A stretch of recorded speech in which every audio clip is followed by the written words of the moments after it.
online here with us, we got Marcos Many Dogs, who contacted me quite a while ago concerning Brewer's Cave, the Giants, and some other things, and he was saying some things to me that was a little bit different than what everybody else is. I've been hearing from everybody else. So with that said, Marcos, let's take it away and just give me what your research has been on the Giants and what your philosophy and what your research and what you've come up with. All right, sounds good, Terry. Well, I started researching about these so-called giants about 35 years ago, more or less. And I focused my original investigations in the area around LoveLock, Nevada. I did a lot of book researching, first of all, in regards to these people, and started finding out just all kinds of info that basically there was a whole nother race of Native Americans here before the natives that we commonly know, that I have a good chunk of that blood in me, of the darker Mongolian kind of related ones, darker skins, shorter people often. They came later on, and there was already an existing civilization here, advanced as far as metallurgy and this and that and some other things go. And over the years, there was kind of a genocidal program instigated, and there was a lot of interbreeding too. When the Spanish came here, the conquistadores in the 16th century and beyond, their chronicles, like Bernal Diaz del Castillo and Coronado and all those guys, almost all of them mention that the leaders of a lot of the native tribes that they encountered, from Alabama to Peru, had very tall leaders, sometimes 8 feet, well over the height of the Spanish. And so I got real interested in all this stuff and started studying about the group that was exterminated by the Paiutes. I think it's the Southwest Paiutes, I believe. It's the ones that are around that. Huh? Yeah, and that's what caught my attention, because what you told me was a lot different than what everybody else has been telling me. So, yeah, tell us what you figure happened there.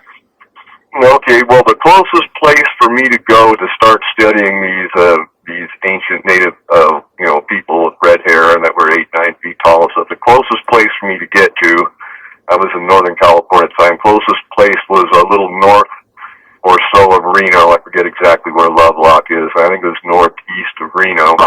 Yep. A town called LoveLock, where LoveLock Cave is. So I went, first of all, I went to Reno to the Historical Society Museum and Library there, and it was a good hot day, so it was nice and cool in there. I spent like half the day in there doing research.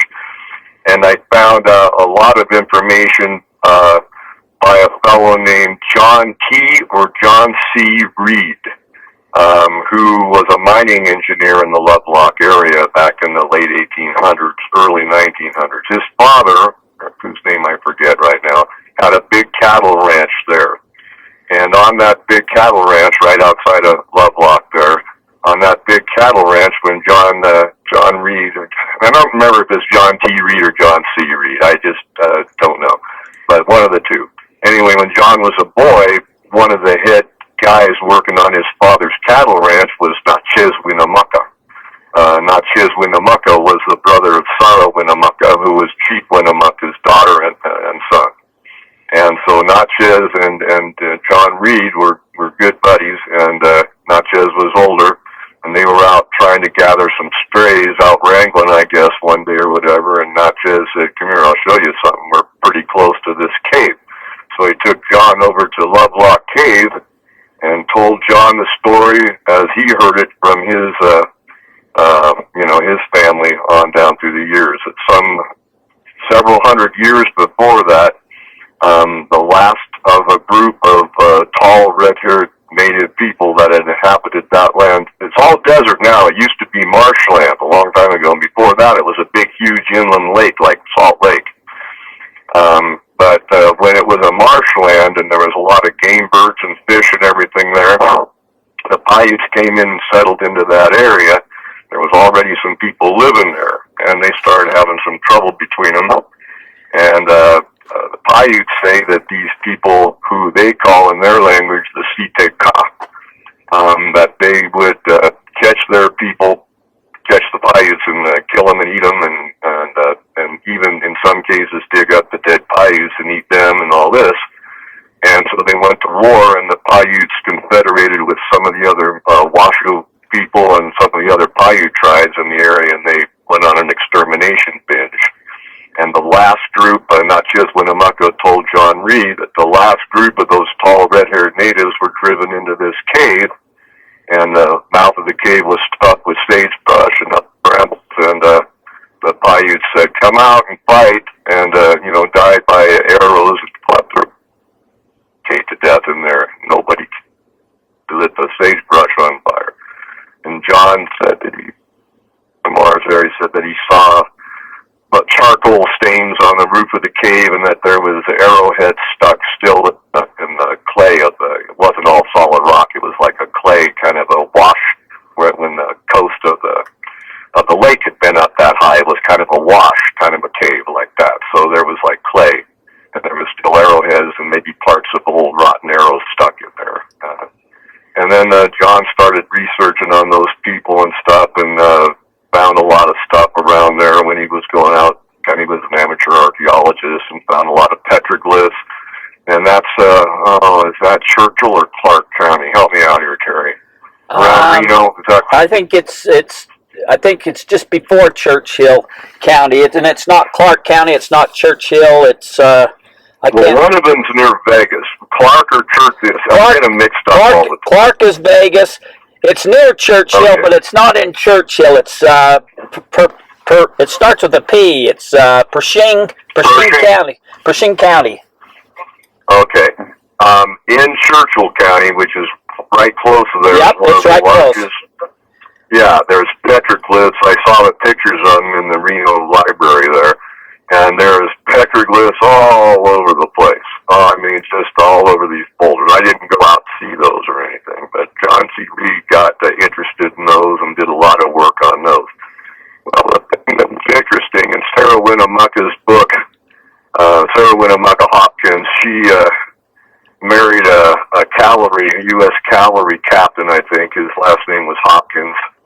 And so she was, later she was Sarah Winnemucca Hopkins. And like I said, she was royalty. She was the daughter of Chief Winnemucca, who Winnemucca, Nevada is named after. So she wrote a book. I forget when the book was wrote, but on page 123 of that book, it was titled, I believe, The Paiutes, My People, or My Life with the Paiutes, My People, or something like that. She only wrote one book as far as I know, so it shouldn't be too hard to find.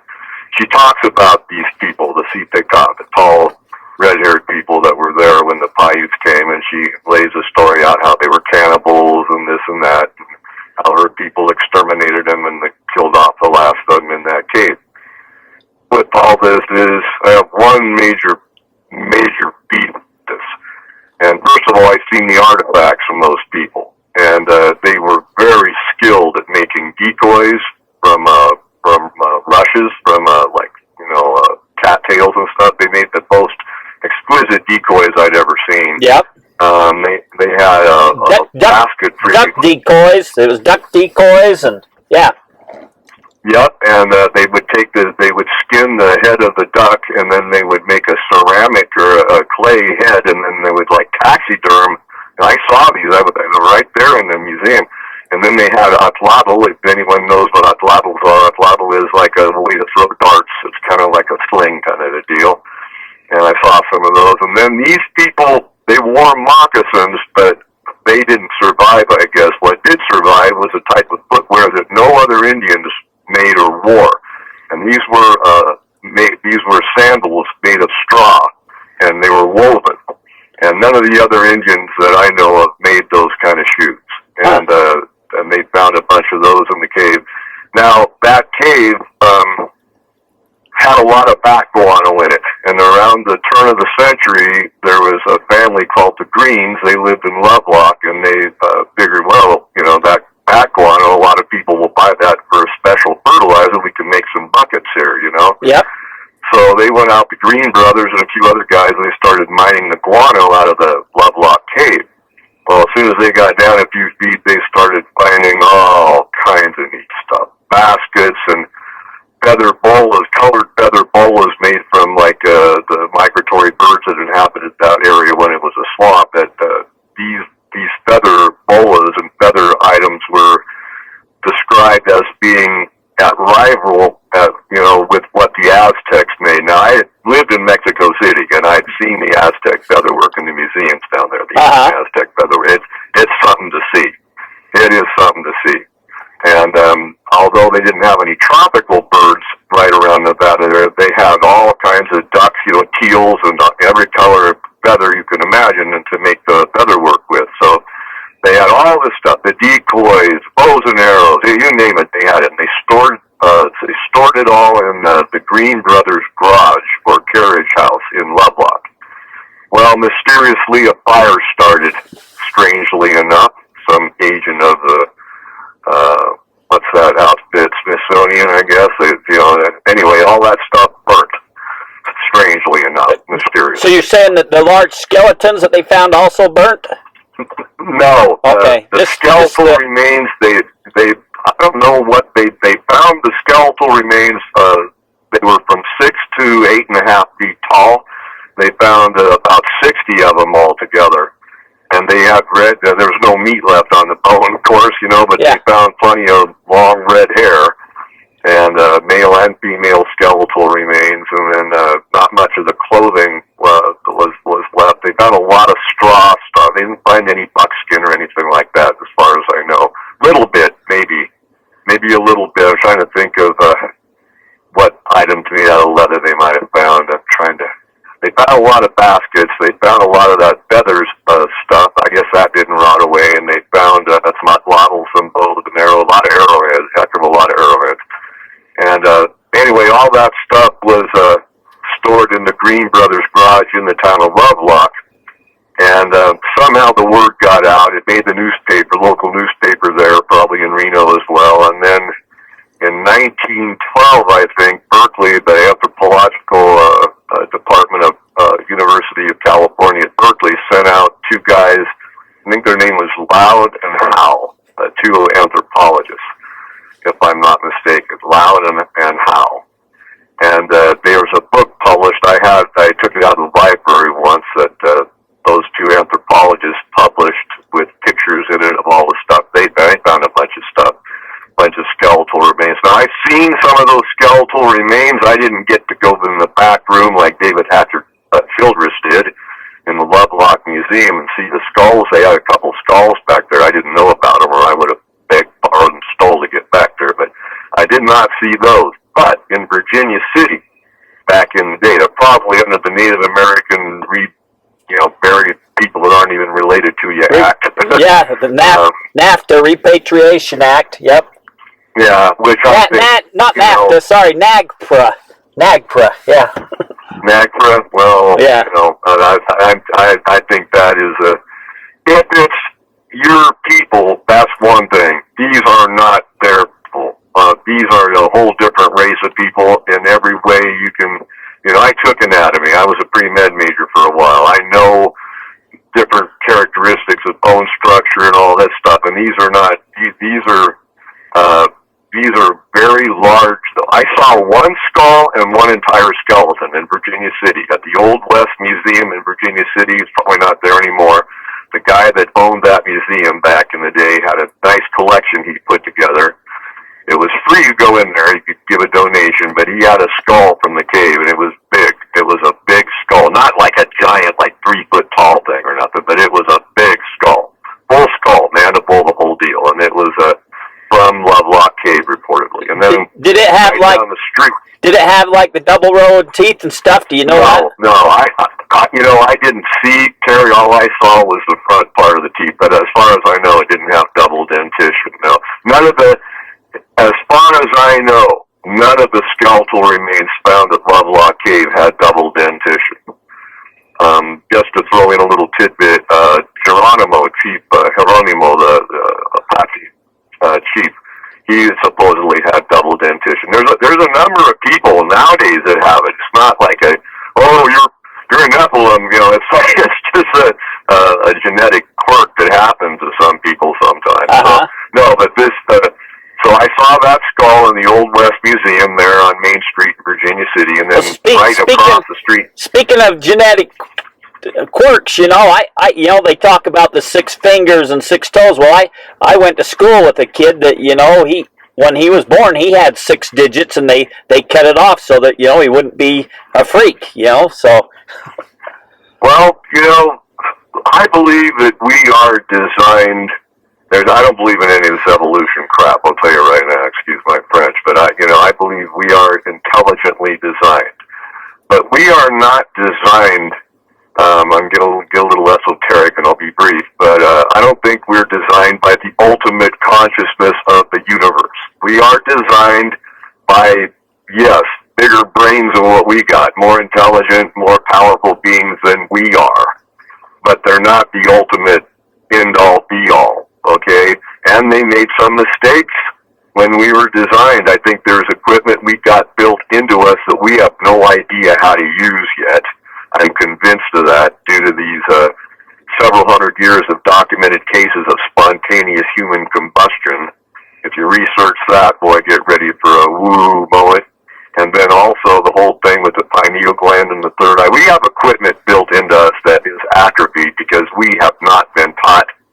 Not only have we not been taught how to use it, we've been dumbed down and deliberately dissuaded from using it so we could be kept manipulated and stupid and utilized for cannon fodder or slave labor or whatever the ruling class or whatever they are, human or non-human, I have no idea. But that's what we're far more than what we think we are. But there was mistakes made in some of the design plan too. One of the main things I think that got messed up when humans were designed and produced originally was our teeth, because I don't have any teeth in my head right now. And I took care of my teeth, and I never did anything that would make me lose my teeth. And I know a lot of other people that have had teeth seem to be one of the bad flaws in human genetic design.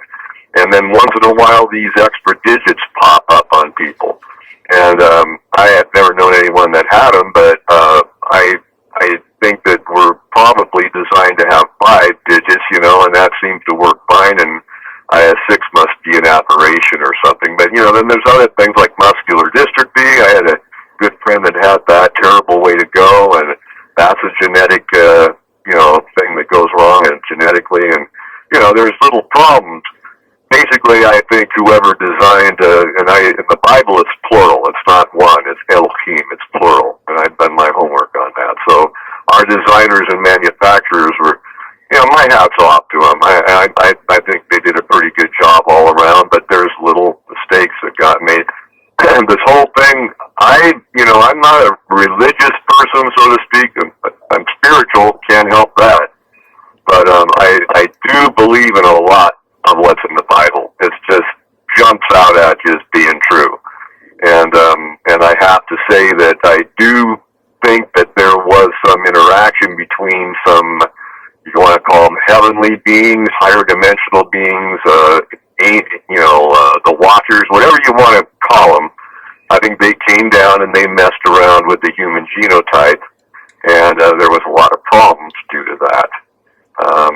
Roll the dice. I think there was, like it says in the Bible, that the offspring of the sons of heaven and the daughters of men, some of them were the men of old, the men of renown, and it's positive. It's like they were the great heroes, But also on the flip side of that, you got the other side of the coin. You got the mess ups, the bad product of the breeding of the heavenly ones, the Watchers, whatever you want, humankind. You had, some of these giants I heard were, we're talking about 8-9 footers. That's not really much of a giant to me, because Klaus Dono, who's somebody I follow his work pretty intensely, he's got evidence to show that they were up to 6.5 meters tall. That's like 24, 25 feet. That's a big boy. I'd like to have him on the line on my football team, That's crazy, and that's hard for me to believe. And I derailed you when I talked to you about the 6 digits so bad because I want you to get back to the LoveLock Giants and the meat eaters and how they was eating the. Well, that's what it was said, and unfortunately, there's other Indians also that say that these giant people, they call them cloud eaters and this and that. There's other things, talk, chismoso in Spanish means gossip about these giants being cannibals. However, I got to make a point here, and I think it's an important one. The Paiute word for these people is sitika. Sitika. It means eaters of the tules. And you would think that if these guys were cannibals and exterminated because of that they wouldn't be called tule eaters. They'd be called people eaters or something terrible. They wouldn't be called, You can eat cattails. You can eat certain plants that grow out there. I used to know about all this stuff. But so these people were a pretty high-level culture going. They had been there quite a while before the Paiutes came, and I guess the Paiutes noticed that they were harvesting tules and eating the cattails or part of them, I don't know what. And I guess that's how they named them that. What I think is this. And I've got Indian blood, so I'm not picking on the Indians. But the deal is I think what happened was it was a scurry over hunting rights. I think when the Paiute people started filling in that area, the Humboldt Sink region is what I'm talking about up there, where the Humboldt River is. That was all one big, huge lake, then it turned into marshlands, and now it's all desert pretty much. That over time, there was a squabble over, hunting rights, and there was a lot more Paiutes and Paiute-related people than there were Sitka, and the Sitka ate it. They ended up getting took out of the picture because there isn't any evidence at all they were cannibals. They're just, except for the Paiutes saying it, there isn't any evidence to that effect at all. They didn't find any when they dug LoveLock Cave up. They didn't find any split human bones or anything like that, to the best of my knowledge. So I'm going to have to kind of stick with the Sitka being the victims here in this one, and I just, I went on the Paiute Res there. I was up, when I went investigating all this, I went on the Paiute Res and hung out there for a little bit. Nobody up there knew anything about this. Yeah. They're real nice folks. Yeah. Real, nice people, friendly and everything, but they just didn't know anything about any of this, so it didn't do me no good. But, these people have been found. These were the mound builder people, the same people that are in Brewer's Cave. I have no doubt. The only thing was, Terry, there was no, to the best of my knowledge, and I did my homework on this, there was no metal artifacts found at LoveLock Cave. Everything was either stone, maybe some wood and basketry, maybe some leather. I think there was some leather stuff found, straps on like an atlatl. I think there was a few atlatls found, little this and that. Sarah Winnemucca had a dancing shirt that was handed down to her family that was made out of, it was from these people. These people used to use their own hair, the Sitka, the tall red-haired people, use their own hair often to make things. And like that one fella you interviewed on there, Oliver, I think his name was, up in Silver City. Remember he was... Yeah, you did a cut about I know who you. Yep, I know who you're talking about. I just got to think of his name, Lou. I'd have to think about his name. Was it Oliver? Was that his last name? No, you caught me off guard here. Well, I just remember wanting to get a hold of him. But the thing was, he was talking about a cave he found. Yep, with the 24 arrows stuck around the rock and a big fish net made out of human hair and woven sandals and. Right, exactly. The same sandals I was talking about. As a matter of fact, Louis Osmer. Osborne, okay. Osmer, O-S-M-E-R. I was close. These people, the Sitka people, were all over the place. Now, my uncle, years ago, he was a foreman on his father-in-law's big spread near Lakeview, Oregon. One of the biggest spread. They raised mostly wheat, but they raised cattle and other stuff too. And so my uncle ran that ranch for his father-in-law. Now, when my uncle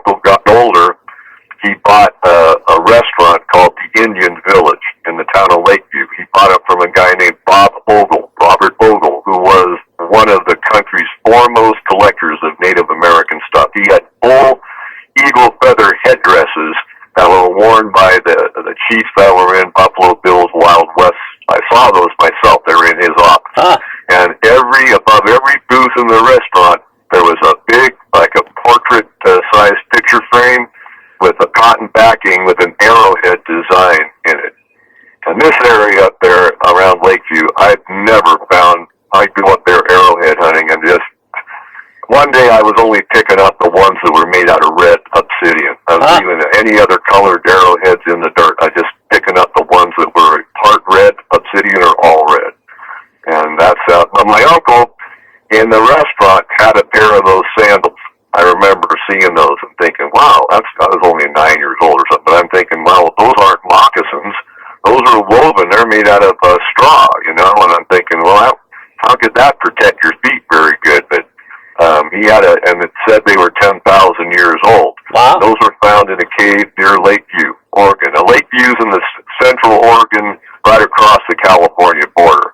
That whole area, I believe the whole these people, Terry, they were all the way down into South America big time, because there's still red-haired Indians that show up in the Andes Mountains, and other Indians know all about them. And then the Incas told the Spanish that there was these tall people before the Incas came that were there already, and they were bearded and they had red hair. And so this is nothing new or local. It's just right. When I started researching it. It just so happened I had heard about the LoveLock Cave before I found out about everything else, and it was close. It was only a couple hours. What year was it you started researching this? Probably 1982, maybe, something like that. Because I can remember, when I found out about Brewer's Cave, thinking it wasn't real, because they talk about these two giants in there, and I'd never heard of such a thing about giants. And it's before the internet. To find something on the giants, it wasn't easy to do. There wasn't a lot of information out there. So for you to start studying in 1982, that's amazing to me. Well, let me tell you the story. It was pretty short. My dad, we used to go up to Lake Tahoe and spend our summers, spend a few weeks every summer. And my dad was a real mountain guy. My grandparents built a resort in Trinity County in Northern California, quite a ways from Lake Tahoe. But my dad loved the mountains, grew up on horseback, taking people on pack trips. So did my uncle, and they used to pan for gold and all this stuff. So we always went up where my grandparents built a resort was like 7-8 hours away from Santa Rosa, where I grew up. So we didn't want to go that far every summer for vacations. We'd go up to Lake Tahoe. Some friends of my dad owned a resort there, and then later my folks bought a cabin at Donner Lake, which is 16 miles from Lake Tahoe. Well, my dad was an avid gambler. He liked to shoot craps and play blackjack, and he won all the time. He and my uncle just cleaned up. And there was a book that we had in our little library at home that was produced by Harris Club, which is a well-known casino in that area. Uh-huh. And my dad, I don't know how he got it, but he went to Harris Club all the time, and Harold's Club and all those. So this book was in our little library, and it was called Pioneer Nevada. And it had all these stories in it. It was a big book, like a telephone book, and it had easy to read for a kid and everything. It had all these stories about, gold mines and ghosts and all this stuff. Well, in there, that's how I heard about the Siteka. The story, the basic story about the Siteka people. And when I read that, it just lit a fire under me, and I was only a kid, like 9 or 10, but that just laid in me until I was reading Louis L'Amour books, and a buddy of mine told me about. Have you ever read that story about that book, The Californios by Louis L'Amour? I said no. He goes, well, you ought to read it. So in there, Louis was an amateur archaeologist. He had over 1,000 books in his private library, and he was one of my favorite authors. So I read The Californios, and he talked about the white Indians in there, and that the secret cave where you could go somewhere in California, you could go into another dimension there, or you could take some gold out of the stone pot, a little gold that would always be in there, and the voice would ask you if you went in there, and says, do you wish to pass over? And you would say, no, I just came for the gold, and then you could take the gold. There wasn't a lot, but enough to was in his book, The Californians. Well, I was going to write to Louis, and I was planning to do it and everything, and I was, dead set on doing it. Well, a buddy of mine said, well, you're too late to write to Louis. He died of cancer 4 days ago. So I didn't never get to hook up with Louis L'Amour.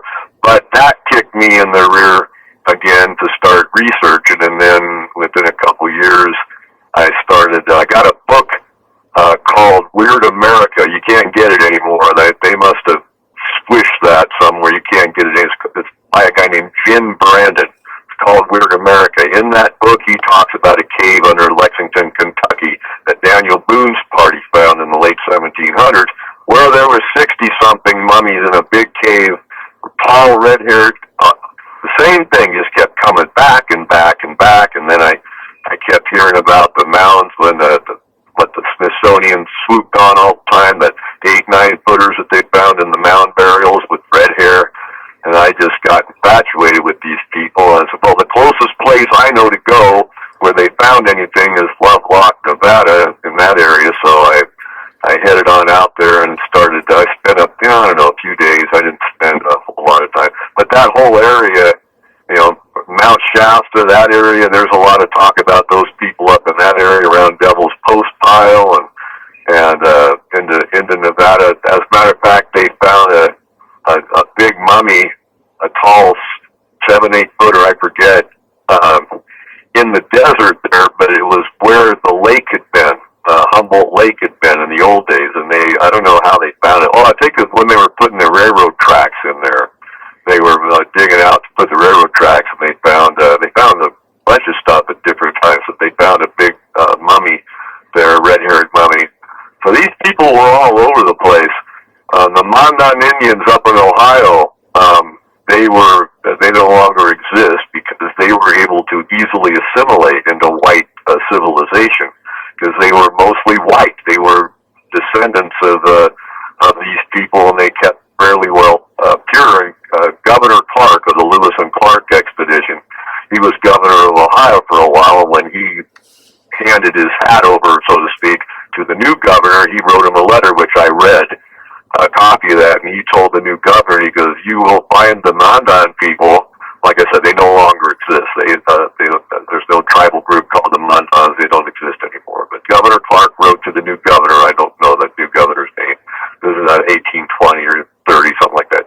He said, you will find the Mandan people very interesting, very, very peaceful, very intelligent, and you will almost not be able to distinguish them from the whites.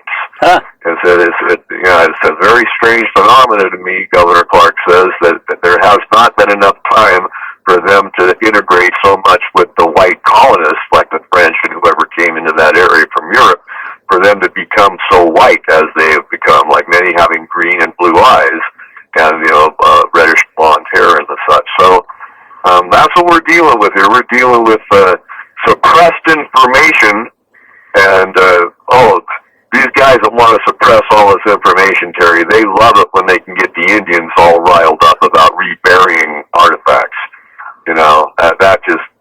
That just gets. I never thought about that, but yeah, you're exactly right. Well, yeah, they're using every stick they can use to beat us, beat our brains in. I've got a lot of Indian buddies over the years, and I was in Northern Cal. I've been up on Kashai Reservation. My best friend here, Manny, he was married to a Navajo squaw and lived up on the res in northern Arizona 6 years up there. And, so I have a lot of feeling for I'm part Native. I have no idea whatever Kansas that area is, that's where my grandma is from. And she died when my mom was a little girl, and she was a breed. My grandma was a breed, so I guess that makes me eighth, I guess, or quarter, whatever it is. Anyway, let's put it this way. I'm not bald. I can thank my Native American blood. I got long hair, and I've saved a lot of money on razors over the years, okay? But my mom never would talk about it because of the fact that, my mom was born in 1923 on a homestead a few miles outside of Casper, Wyoming. She was born in a shack on the prairie, but not a shack, but a little, it was a homestead, just out there in the middle of the prairie. So back in those days, that's only 30 years or so after the Indian Wars were over. All right, there was still a lot of people. Casper, Wyoming, the town of Casper was built around Fort Casper, which was a fort to, pretty much clear the Indians out of there. So when my mom was a little girl growing up in Casper, Wyoming, it wasn't real popular to be part Indian. It wasn't like now, where you're going out there and I'm sheep breaking wind or whatever the heck, and everybody's all, saying they're Indian when they're not and everything, and trying to get on that car and ride it to the end of the road. It's like, wasn't that way when my mom was a little girl. So she wouldn't discuss it with me. She was very embarrassed about it and, didn't want to deal with it. But I understand why, and I just leave that alone. I don't try to play that card. A lot of me is in line with the native thing, a lot of my spiritual beliefs and this and that, but I don't play that card. My name's Many Dogs because that's the name Great Spirit gave me. And if you knew me and my dogs and my history with dogs, that's my soul. I wouldn't be here now if it weren't for dogs. I was on hospice 5 years ago. I was on my way out of here. I had 9 dogs at the time and no homes lined up. And I prayed and prayed and I said, just don't let me check out. I'm glad to go. No problem there. But let me at least stick around long enough to find homes for the dogs. Well, not only didn't I die, they actually cured me of the hepatitis C. They came up with a cure a couple of years after I got off hospice. And so, was saved for some purpose. I don't know what exactly. Maybe I'm just too good to go to hell and not good enough to go to heaven, so I'm stuck on the rock, I don't know. But these people have fascinated me. One of the reasons that I moved to where I live in now is because there's talk of those people having access to underground tunnelways that go all the way from, Timothy Alvarino. He's hooked up with Steve Quayle. He's got the Alvarino Perspective or something on YouTube. He talks about the Shinkana. He lived in Peru for like 8 or 9 years. The Shinkana, about Padre, come on, help me. Crespi, yeah, Father Crespi, yeah. I know all about him. All right. Juan Moritz, and, yeah. Well, that whole tunnel system, from what I understand, it's very possibly worldwide. You and I have talked about this, about Juan Moritz and stuff, the Gold of the Gods. Well, that tunnel system, part of it is well known to be here. I don't know exactly where. I think one of the entrances is up in the Oregon Mountains, where I just went a few days ago for my buddy and I. We get our water out of Dripping Springs up there. It's got a colloidal copper and silver in it. I read the geological report, and that water is like magic.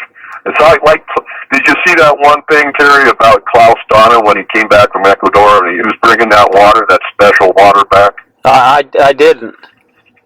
Well, he was coming back into Europe, and they X-rayed his bags, and they asked him to step aside, wherever he was coming back to. Austria. He's from Austria, like my family is, so I kind of feel close to him. My dad's whole outside of the family's from there.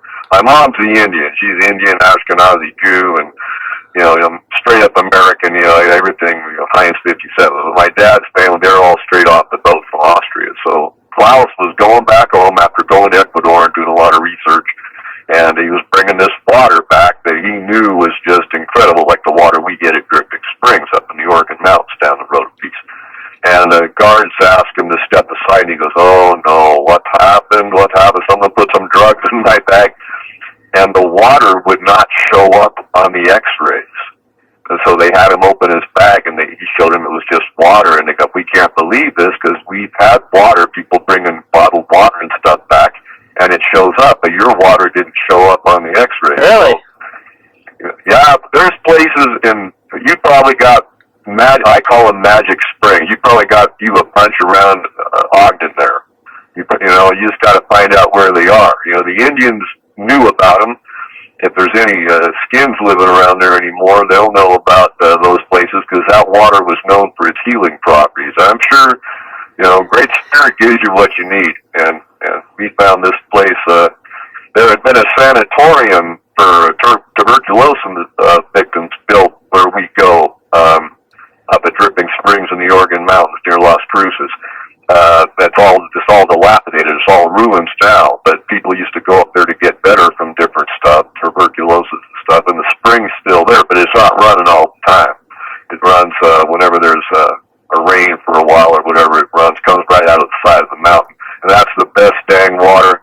And it just, you drink it and you feel like you just pop 7 ever-ready batteries in various orifices. You know, it's just incredible. And Klaus Don is very aware of that, and he bought some of that water. He found very similar water in Ecuador and brought some back. And I'll send you some sometime if you want. I'll be happy to send you a bottle of it. And it won't. Look, we drink it all the time. Me and my friend Manny, we drink it. The rangers up there say, "Well, you're not supposed to drink that." I said, "Well, I'll tell you what. I won't sue nobody if it kills me. You know, and they just, you know, we get along with them. So as long as we don't bottle it or drink it in front of other people up there, they don't really care too much. So we just go ahead and break the rules. But you know, I don't advise doing that. But I know the Great Spirit gives me something that you better get out of the way. Yeah. You know. Yeah.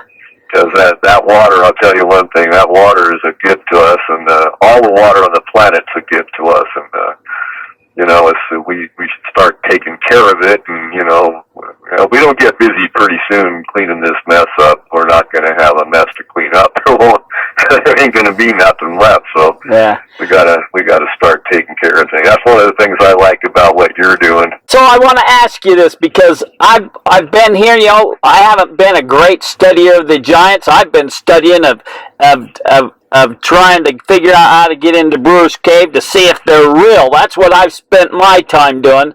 But I've been hearing a lot lately, you know, the Giants, the Nephilim, they were evil, they were here to destroy and whatnot. But I heard something different from you. You're saying, which goes against everything I've heard from everybody else. So I'm sure this is going to be real controversial, but you're saying these Nephilim, these giants, they were the good people. You know what? Here's what I believe and think. You know, what group, okay, my buddy's quarter Japanese and 3/4 Mexican. You know, his nickname's Sushi Bean, okay? He's my best friend. I'm half Austro-Hungarian. I had family that fought for Hitler over there on my dad's. I never knew him, but one was an SS officer and this and that. I know that my family are basically good people.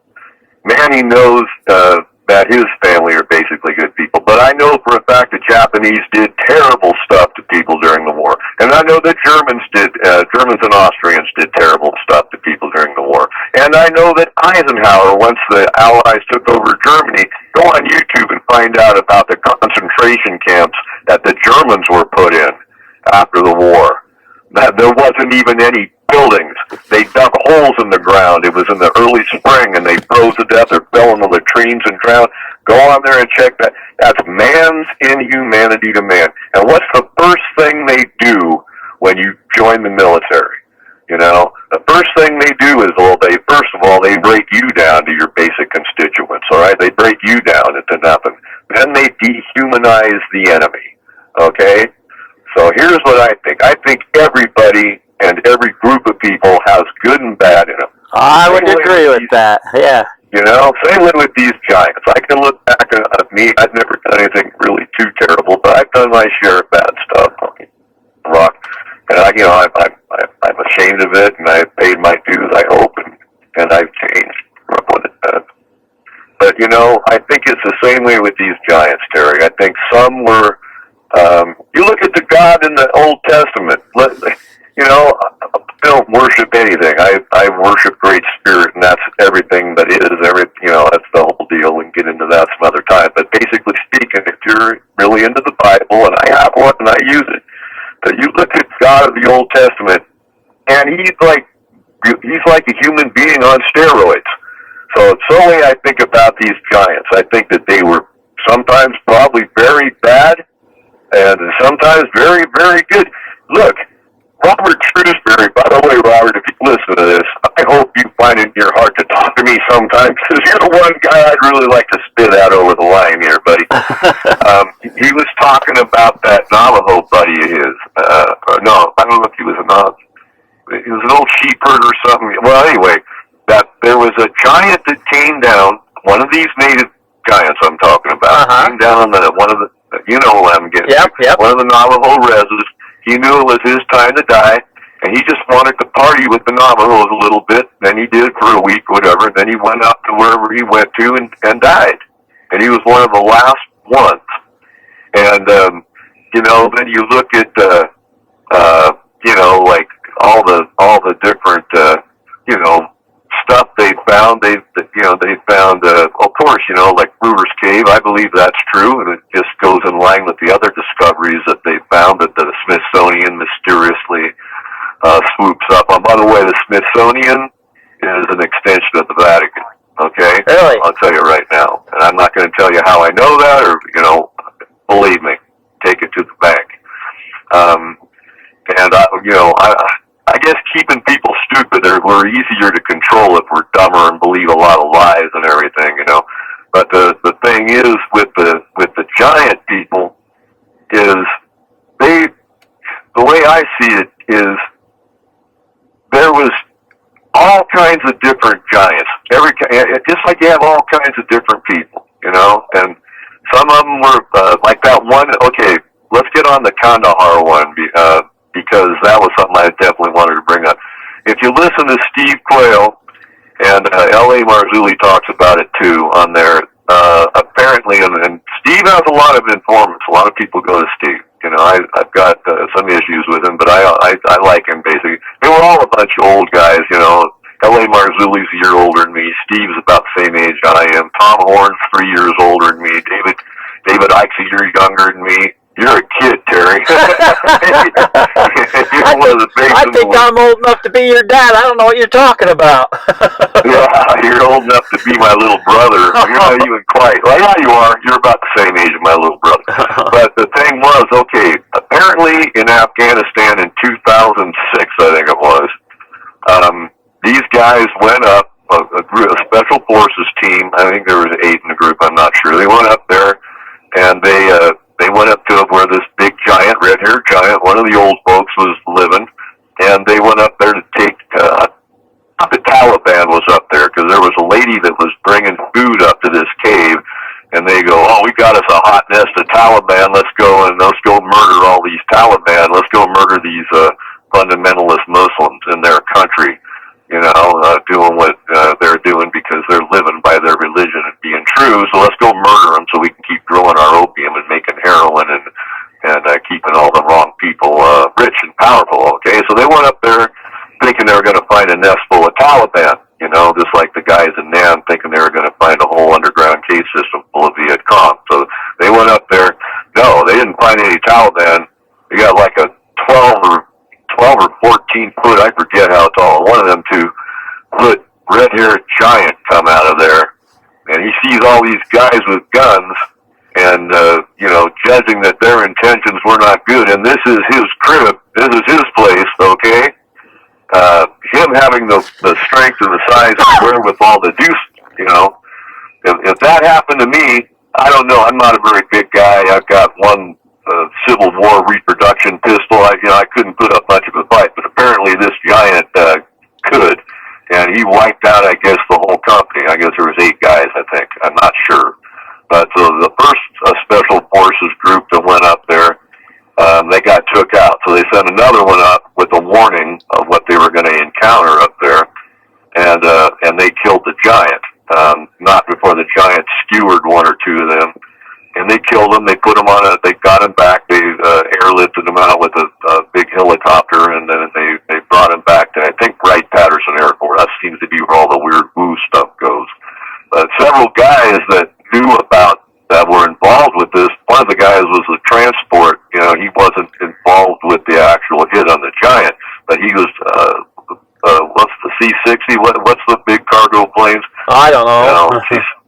C-60, I think. I forget. But anyway, he was one of the crew on the C-60, and they weighed the giant. He weighed like 1,000 pounds. I think. Yeah, he was on a pallet, and they deducted $150 for the pallet and the tarp. And yeah, they were told, they said shoot high, and the bullets weren't having much of an effect on until the pretty much took his head off with I don't know what they were firing, AR-15s or M16s or AKs. I don't know what they had, but they took the giant out and they shipped him back probably to do some take some genetic samples for their super soldier program or something beautiful and lovely and sweet and heavenly like that. But anyway, so the way I look at it is like this. That lady was feeding that giant. If he was a cannibal, evil SOB or whatever, the people that live in the Afghanis would have known it. That giant got up an artery because a squad went up there to take his stuff out. And so he did what I would do, and I hope you would do, and any red-blooded Americano would do if there's someone to come and on your place, on your land, in your space, and do you harm, serious harm, like take your life. I'm sorry. I have to, when I found out the details that they found out about this guy because this lady was helping him, before that I thought, well, yeah, maybe he was a cannibal, maybe he was. And I thought to myself, well, I've known several Afghani people in my life, and they're not stupid. That they're the people I knew, they were, pretty strict Muslims, but they were very good people. They're not stupid. They wouldn't let, and they're bad. I mean, the Afghanis, they got heart. They'll fight. If you do them wrong, and I've had some Palestinian friends. They're the same way. They're the best people in the world. Don't get them ticked off at you, and they won't get ticked off for anything real sweet and easy. I mean, you gotta, really disrespect them, but they got heart.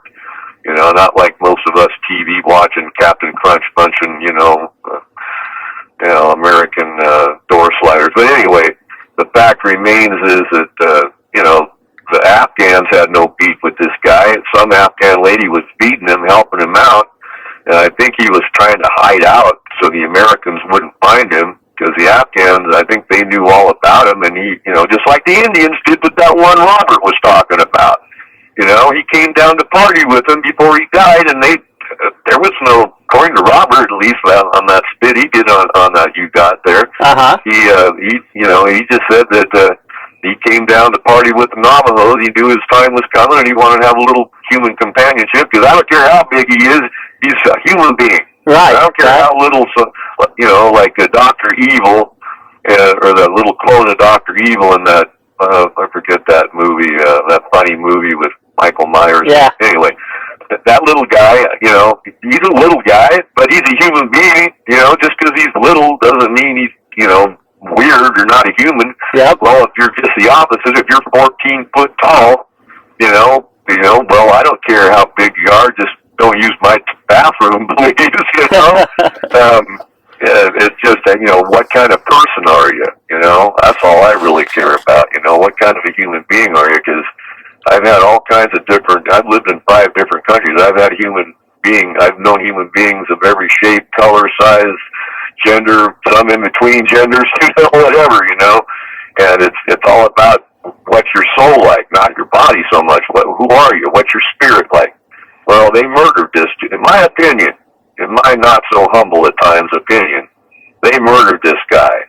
And they were told to take him out, and they're just a bunch of order following. I had a lot of friends in the military, don't get me wrong, okay? I think very highly of human beings in general, but order takers I've got a little problem with if you will take orders that go against your own, great spirit-given conscience, where, I had friends in Vietnam, they were told to go do a village cleanup, and that's what they did. They took out everything in a village, everything that walked, crawled, or slithered on one leg, men, women, babies, children, ducks, geese, goats, pigeons, whatever.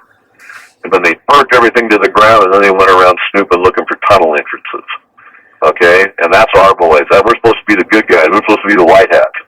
So this whole giant thing that happened, and I believe it happened. I mean, there's a lot of, Steve Quayle, he might have some ideas I don't agree with or whatever, but I don't think he's going to fabricate this. There's other people that came, the guys involved, the GIs involved, reported to other people too, kind of clandestinely.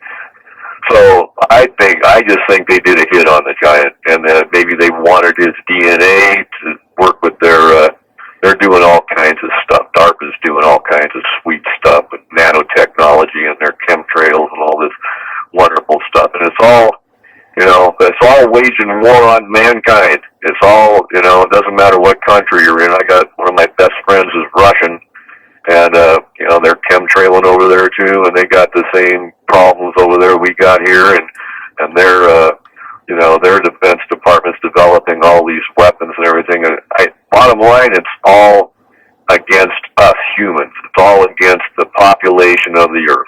Now, this giant, I think the only reason they really took the guy out was because they wanted to, how often do you see a 12, 14-foot human being, Terry? Yeah, never. Yeah, exactly. And they wanted that head hung on their wall, or they wanted his DNA or whatever, so they got it. But it just kind of saddens me, because to me, this world is a wonderful, marvelous, mysterious, magical creation, and so are the beings on it. There's some pretty terrible stuff out there, I'm no big snake lover, but, I saved 2 rattlesnakes off my street, and I'm no big snake lover, but they have a right to live, and they're kind of scary, but, are they evil? Hell no. They ain't going to mess with you unless they're hungry, and you're a rat, or unless you're trying to hurt them, and they're scared of you, because all they got's their head, Terry. A rattlesnake's only got its head, to protect itself. So I think the same way of all creatures, I've never seen a grizzly bear in the wild. Thank Great Spirit for that. And I've seen some bobcats and coyotes up, all kinds of coyotes and stuff. Wolf, I think, once or twice. But I don't have any fear of animals. I have respect for them. And when I go into nature, I don't go into hunt. I don't go into kill or hurt anything. I go into nature like I go into a cathedral or a temple, with reverence and respect and love in my heart and compassion for everything, every critter I come into contact with, everything. If it tries to mess with me, I'll do what I gotta do. But if I find a dang cockroach in my house, which is rare, but I live in the country and they'll come in once in a while, I'll put it outside, because that's a little piece of God to me. Now, this big giant that they murdered, to me, that's an abomination what they did. That's probably one of the last of his kind. There might be a few more here and there around the earth, who knows? But they're definitely a dying breed, and I just think the whole thing with the giants seems to have been, whether it's the Paiutes or whether it's American boys in Afghanistan, seems to be an extermination agenda. So not only that, but do you believe, with all your research then, because you get the stories, that all these newspaper articles from the 1800s, the early 1900s, that's just sensational journalism. These giants really aren't real. Do you, with your research, do you think there is real? And if they are real, why are they being hidden from us? I mean, I can't see really any purpose. What does it matter if there used to be big giants? Okay, that's a good question. But considering the way the Catholic Church is hiding the giant, the elongated skulls, and the giant remains on the islands of Malta and Sardinia, and yet that's all on YouTube. You can check that out. Steve Quayle does and Timothy Alvarino, and a little bit of L.A. Marzulli. And like I said, I'm not totally affirming everything that their entire belief system and all that, but they do some dang good research on the giants and the elongated skulls and the megalithic monuments. Those megalithic monuments are everywhere on the planet. I've done a lot of research on those. And we're talking that big giant stones that fit together like puzzle pieces. They're everywhere. They're Japan. They're China. Japan. One of the best examples of a megalithic dolmen, one of the finest dolmens I've seen, is in Montana. It's like 30 feet tall. The column stones are notched. It's the best dolmen I've ever seen. As far as other megalithic sites, there's Rockwall in Texas. There's a few, but there's not many that I know about in the United States. Most of them are in South America. There's a few in Mexico. Malta's full of them. There's other places. They're all over the place. The Ural Mountains in Russia has one of the biggest sites in the world. They found them in Bosnia along with pyramidal structures. China, you go and look at megalithic structures in China. Boom. Megalithic structures in Japan. Boom. The same type of architecture. the same evidence that they went through a big flood, catastrophe flood, all of them. Really? I mean, this is a fact. Just look it up. One of the channels I recommend is Sylvia Ivanova, New Earth channel. She does a lot, megalith.org. She does a lot of work on this. Now, the giants are directly related with this architecture, okay? Almost everywhere you have native populations that know something about this ancient megalithic architecture, they'll talk about giants. Huh. Well, the giants are not to be found, living hardly ever anymore anywhere, but they have been documented up to the 17th century, and then there's this recent one in Afghanistan. The deal is that in the 1800s, early 1900s, yeah, I would imagine that if there wasn't any news happening, Sally McGill's cow just gave birth to twins or whatever, they're going to maybe want to fabricate something interesting to put in the paper. But you know what? I'll tell you something. All of your major newspapers now, including some of the small town ones, I know my hometown of Santa Rosa, California, the Press Democrat is now owned by New York Times. Reuters, owned by the Rothschilds, owns all of this, okay? William Randolph Hearst hooked up with them, got funded by the Rothschilds, where his major pay ticket came from. Because if you control the media, you control the general mentality of the populace. So, in the old days, they would publish all this stuff. Yeah, man, we found 10 9-footers with double dentition, and that was happening all the time back then, Terry. Yeah, there's a lot of articles, yeah. Yeah, and L.A. Marzulli, I got a few hit bumps with him about a few things. Basically, I like the guy, and he went to Catalina Island off the coast of California, and they found a lot of giant skeletons and some elongated skulls there. He didn't find them, but another guy did, and L.A. did the library research and came up with a lot of pictures and all that stuff. Yep. So, all right, you know about that. So, all over the place. The Buddha is attributed to having said something, and I'm going to believe that it's true. But either way, no matter who said it, I believe it's true. There's three things that cannot long be hidden: the sun, the moon, and the truth. Okay? And have you ever heard that thing? I saw it on YouTube the other day the first time, and I'm going to have to, whoever thought of it was, my hat's off to him. Kudos, as they say. Real eyes, like, REALEYES, okay, real eyes, like not artificial eyes, real eyes. Realize, like realization, realize, real lies, like real non-truths. So realize, real lies. So if your eyes are open and you're looking for the truth, which I know you are, partner, you're bang on. You're one, we might not agree on every single little thing, but the church did a lot of research in the old days. I don't know about now; they've been pretty much infiltrated. But Jack West, did you ever hear of Jack West? I think so. Yeah. Well, he did a lot of research for the church. You should see if you can find any of his. I saw his slideshow once years ago when I first joined. Somebody sent me a video of that a long time ago, and I don't know that I've ever watched it, but I still have it, I think. Oh, you should. He's documented the white Indians in Peru. They're not giants, but they look like Finns or Swedes, and they're not mixed. They're from the mountains up there on the Altiplano.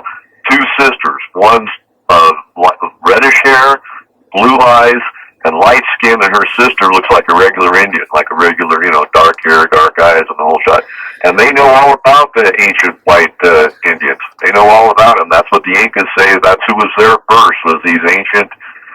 Not all of them were giants, just like Robert, I forget who it was. Maybe it was Robert Shrewsbury. Somebody was saying that, I think it was Robert, that not all of the white Indians' graves produced giants. There was some regular size. Yeah. And I saw the white Indians when we went on a trip to go visit my mom's folks in Wyoming. We went through Utah. We went through Nevada to Wyoming. And we stopped. My dad liked to stop at all these little museums. So we stopped at several. And I saw them. They're probably reburied by now.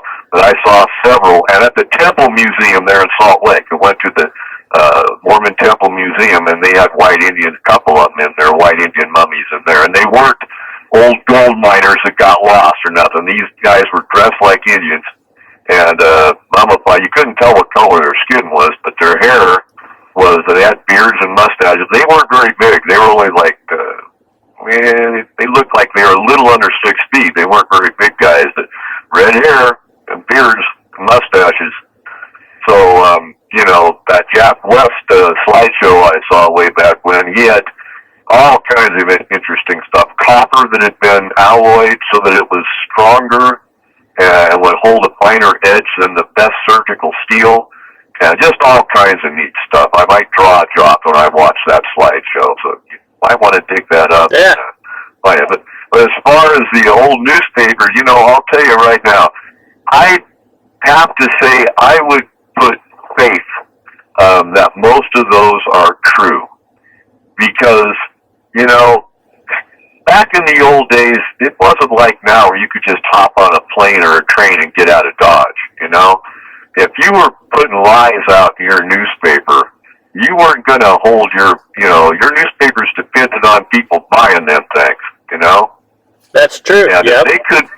if they couldn't depend on you for honest information, maybe a little exaggeration here and there, but just like that's bring about, you know, the airship that the newspapers all over the West reported that, you know, the Aurora, Texas deal. You know what I'm talking about? No, I don't. Oh, well, I don't have time to go into it big time, but it's on the UFO deal.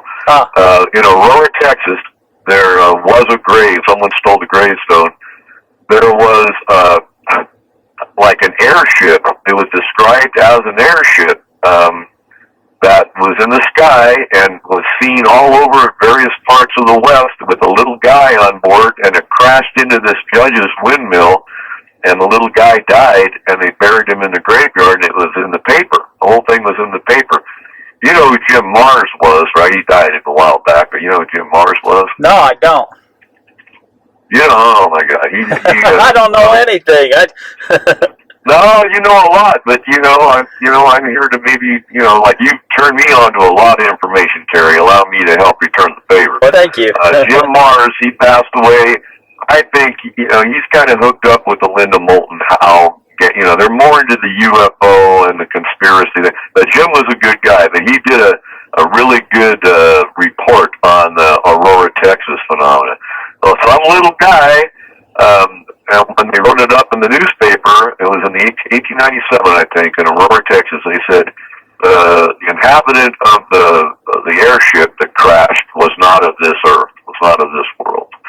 And someone stole the gravestone. They wrote a little something on the grave. It was just a rock, basically. Somebody carved it, and they buried him in the grave. Gave him a Christian burial at the Aurora thing. But that airship was seen all over the West. All 3 or 4 different states. Really? And it was written up in the newspaper. Just look up Aurora. Oh, what the hell? I don't know. Aurora, Texas UFO or something like that. You'll get it. It'll pop up on YouTube, and you can find out about it.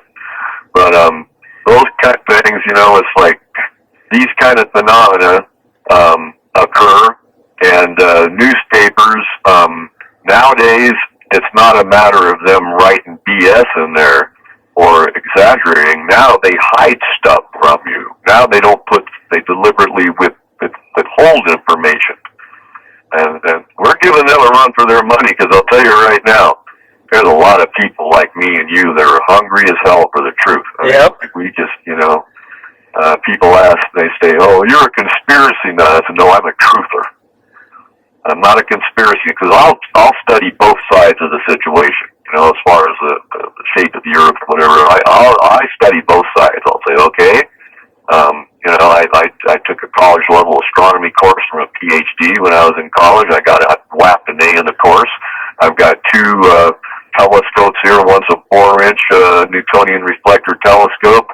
That's a Meade, pretty common manufacturer of telescopes. It's a small one. Then I got Big Bertha. She's a 12-inch Dobsonian-style Newtonian reflector telescope, and that thing, believe me, you can get some good views with that bad boy. You know, that's 8 foot. That tube is 8 feet tall on that. So I've got equipment. I'm not just someone that's going to like take somebody's word for diddle. And so I actually look at stuff, and I'll tell you right now, one thing that, get ready, because the veil that separates the dimensions, this is going to sound kind of woo, but it's what I'm telling you is for real. It's getting thin. Things are starting to happen. They call it the Mandela Effect. I don't care, whatever you want to call it. Weird stuff is going to start happening more and more to not very weird people. You know, it's just even my own personal experience. I've had some. I won't get into it, but I've had some strange stuff happen in the last few years, and just strange. Not enough at once. Not enough close to each other in time to really freak me out, but enough recurrences. And then you go on YouTube and you look up Mandela Effect. I had somebody talk to me about that, and so I did go look it up, and I thought, wow, this is strange. Wow, this is crazy. Because some of it, man, I remember exactly the opposite of what it is now. Yeah, it's crazy. Exactly. Well, the main one that got me, besides the Bible stuff, the changes in the Bible, that really knocked me over. Yeah, the wolf, the lion and the lamb was really the wolf and the lion. Well, it's not only that; it's instead of wine skins, it says wine bottles, and the word the kind of battle word for pee, is used in there. I'll tell you, if you want to check out the biblical changes, the best channel on YouTube is a gal named Meegs B, Meegs. Capital B. She does the best research for the King James Version, all the Mandela changes. That girl really dedicated a lot of time. And she comes from a real strong Christian, born-again Christian perspective, which is fine. I got my own shot on what I believe is real and not real and all that. But she has done a whole lot of, and she's very smart. She's a very smart girl, and she's done a lot of homework on all that as far as the Bible changes.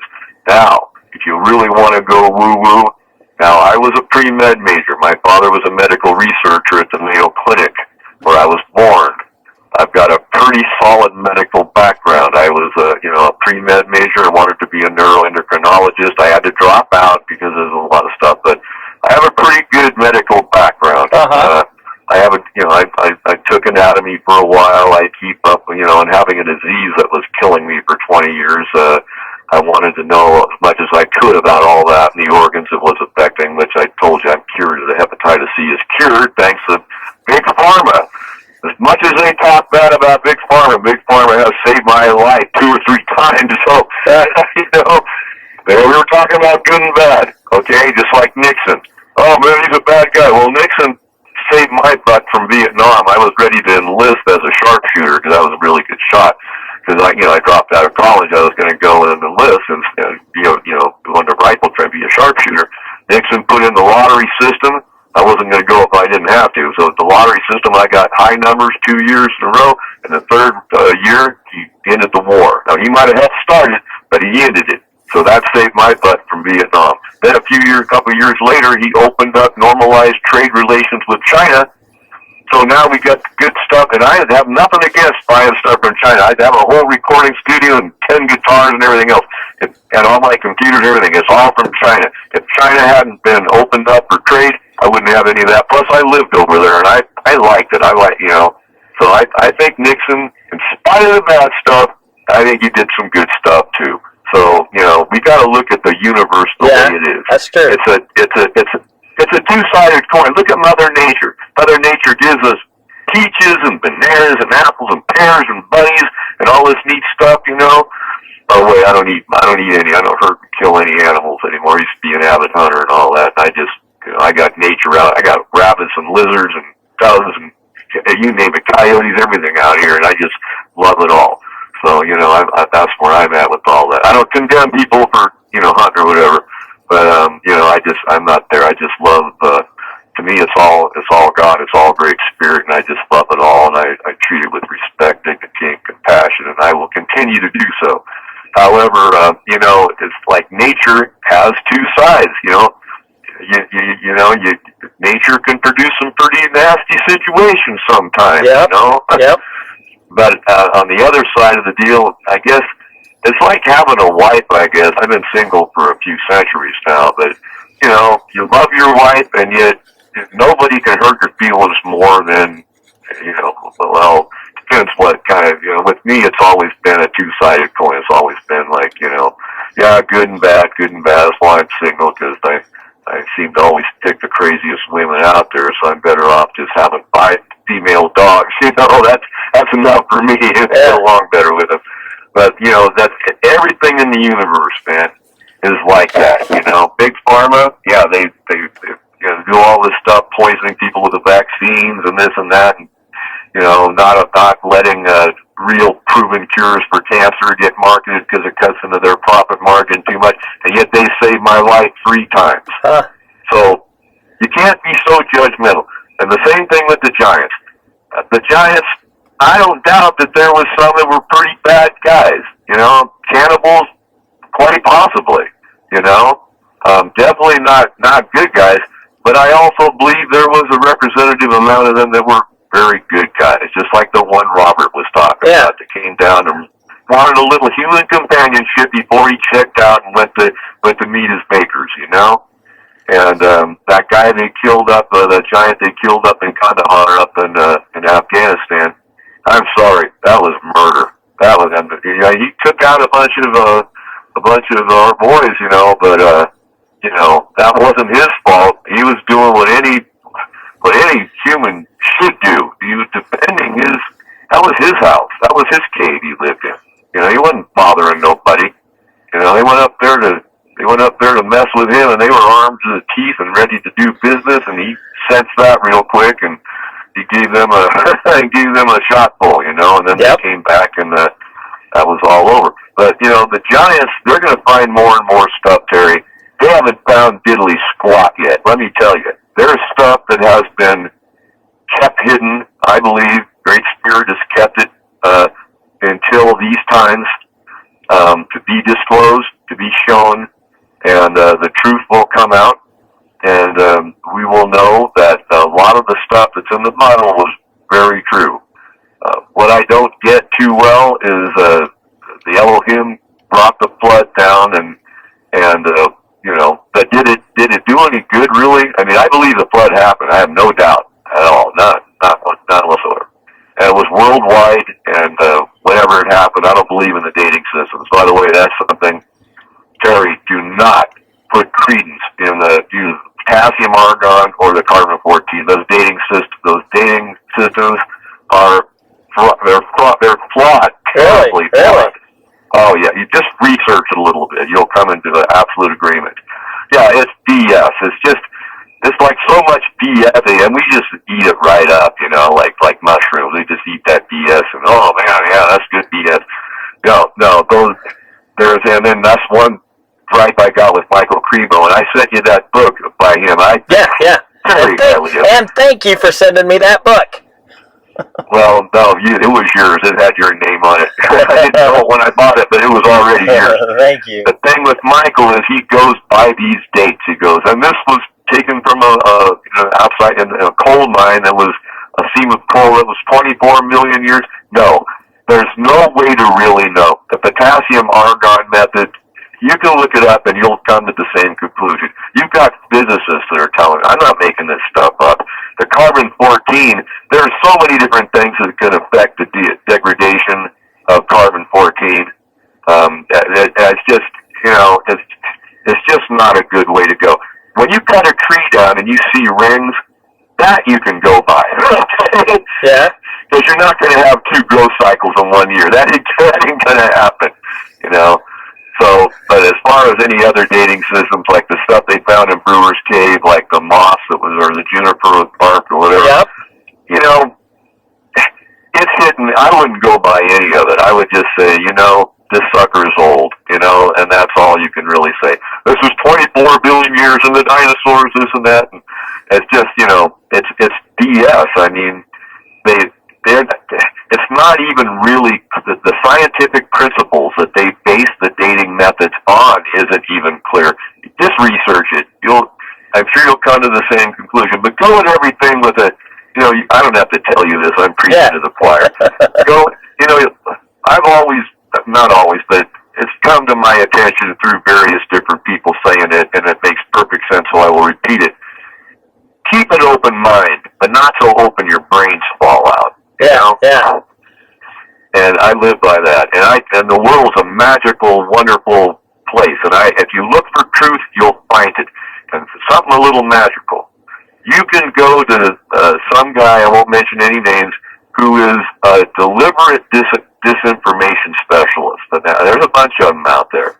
But if your discernment, if Great Spirit, if you're like really getting in touch with the higher principles of existence, and you're trying, and you're really making, and you're like getting your ego put in its place and realizing your ego is just an instrument for you to relate with reality through. It's not something to aggrandize or worship or anything else. If you're getting everything put in perspective, then what will happen is you will start, your discernment will kick in, and you will be able to watch a production on YouTube or whatever that's put out by a straight-up disinformationalist, and you will be able to adequately and accurately separate the BS from the truth.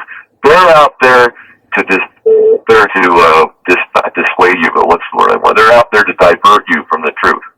But they'll use a lot of truth. Like you give somebody a milkshake that's 80% organic vanilla, fresh cream from the cow, it's all whole raw milk, it's all delicious, and then 2% arsenic. It's still going to poison you, right? Yep. Okay, well that's with these informationists. You can beat them at their game. If you get your discernment honed in, you can read through all that bull BS and you just go, no, and then boom, something true will be there. Bingo, okay. And you can turn the whole game around. You can win at their game that they're trying to make you lose at. You just got to be looking for the truth. And I'm preaching to the choir. I'm saying this for the listeners, not for you, because you already know. No, I don't know. I that's why I interview all you people, is so that I can learn. It ain't me. I'm learning from you guys, and I'm just sharing it with everybody else. I told you this before. I've told you before, you're the one doing it. If you're the one putting this together, yeah, you're learning, but you're shooting that information and all that, like Daryl Lane. I've watched that production with him, like where he sits on the throne there, and I'm not talking about the outhouse. You know what I'm talking about. Yep. And I've watched that 2 or 3 times, and that's somebody. I hope he listens to this someday, and if he ever wants to call me, you got full permission, of course, to give him my phone number. I've been through Paso Robles. I had no idea. Not Billy the Kid. Billy the Kid was out here. Jesse James. I had no idea he had ever been out there. That his Uncle Drury had founded that town. Yeah. That was just new information. And that guy is like a chosen one. He's one of the people chosen to find out some stuff that's going to affect, I think, mankind as a whole and our future coming up. But we're all getting old. Hell, he's a year or so older than me, maybe a couple, but we're all getting old. And, yes, we are. Every year I lose another friend or two has gone down the river, and it's like, well, we got to get busy. And it's like with Robert, it's like, come on, Robert, Robert Shrewsbury, you're a very wise, knowledgeable man, come out of your closet and share a little, do it. Listening to me, Robert, do another interview with Terry. Gosh, I need to get a hold of him, I guess, because I think he said he would do another one. I just have been busy and working out of town, so.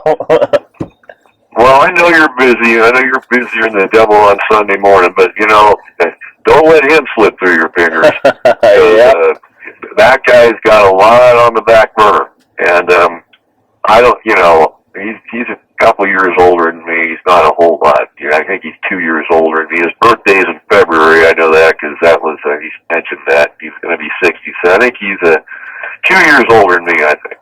But, breathing all those chemicals in his assay lab all that time, I don't think that helped him out too much. I think he's lived a pretty clean lifestyle and never got off into the booze and the dope and all that good stuff, like some of us did. In the past, in the distant past. You know?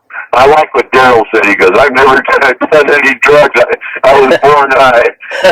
Yeah. And you know, well, I was very close to San Francisco when the Summer of Love thing popped off, and Haight-Ashbury and all that. So I got, you know, I had a lot of friends who were musicians, and I played guitar, so I got kind of sucked into that for a while.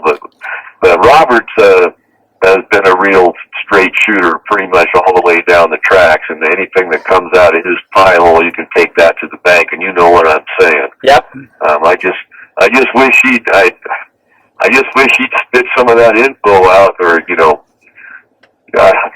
what, Terry, you're the one that's going to have to, and if he's already agreed, you know, ball's in your court.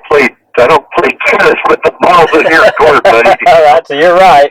You're right. You know, I'd love to talk to him sometime. If he hears this and never wants to call me, that's somebody else. I told you that a dozen times. Yeah. You know? But the whole thing with the Giants, I'll tell you something. Me and my buddy Manny, he's only 39 years old, so he's like an inspiration to me. He used to be my housekeeper, then they pulled my housekeeping finances, so we just stayed best friends. He's about the only person in this town I can talk to, because nobody else is as crazy or as weird as I am, so he and I get along just fine. But there's something we're on a mission for.